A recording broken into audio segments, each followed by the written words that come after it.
This is Akashvani Itanagar. The news read by Hage Ani. Union Finance Minister Nirmala Sitharaman presented the interim budget for the year 2024-25 in Parliament today. The full budget will be presented once the new government is elected following the general elections 2024. There is no proposal to make any changes in direct and indirect taxes rates. The finance minister said the government has already reduced and rationalized tax rates. Under the new tax scheme, there is now no tax liability for taxpayers with income up to 7 lakh rupees. Finance minister said that the states will be encouraged to take up comprehensive development of iconic tourist centers, branding and marketing them at global scale. She said despite the challenges due to COVID, implementation of PM Awas Yojana Grameen continued and we are close to achieving the target of 3 crore houses. She said 2 crore more houses will be taken up in the next 5 years to meet the requirement arising from increase in the number of families. To meet housing requirement of middle class, government will launch a scheme to help deserving sections of the middle class living in rented houses or slums or chauls and unauthorized colonies to buy or build their own houses.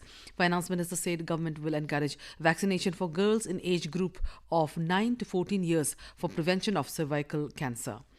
Prime Minister Narendra Modi has termed the interim budget as inclusive and innovative. He said this budget has a reflection of the young aspirations of a young India. Modi said for research and innovation, a fund of 1 lakh crore rupees has been announced. He said in this budget, keeping fiscal deficit under control, capital expenditure has been given a historic high of 11,11,111 crore rupees. Modi said in the language of the economist in a manner, this is a sweet spot. He said with this, besides building India's modern infrastructure of the 21st century, innumerable new job opportunities for the youth will be created.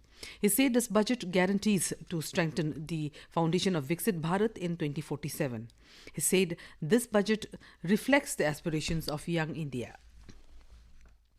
Chief Minister Pema Khandu has said that the foremost priority of his government is protection, preservation and promotion of the state's indigenous culture by ensuring that activities in this sphere cover all tribes and regions.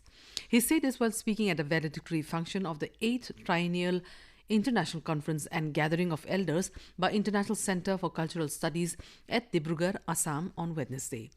Khandu said cultural traditions and value systems passed down by ancestors are very important because these shape the lives of every generation, giving the community its identity.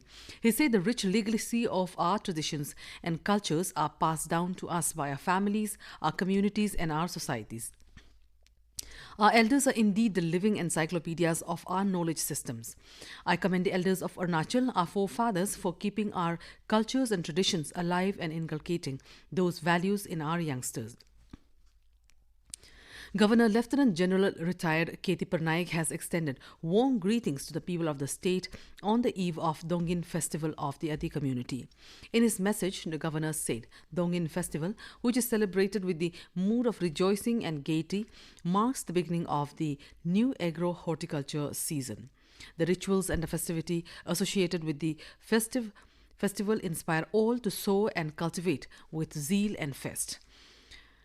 May this festivity herald happiness, prosperity, bumper harvest and good sense of fraternity in the society, the governor wished in his message.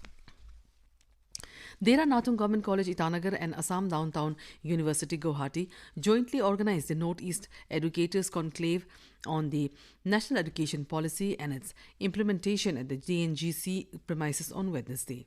The conclave was aimed at bringing together notable educators of Arunachal Pradesh for a thought-provoking conversation about NEP 2020, the contemporary educational system, its implementation and its obstacles, an official release said. An awareness program on tourism destination development under Swadesh Darshan 2.0 was organized by the state's tourism department at Mechuka, Shiomi district on Tuesday last.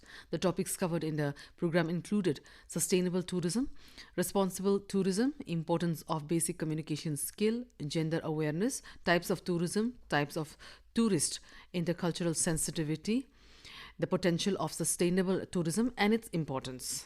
That's all in this news bulletin. Namaskar.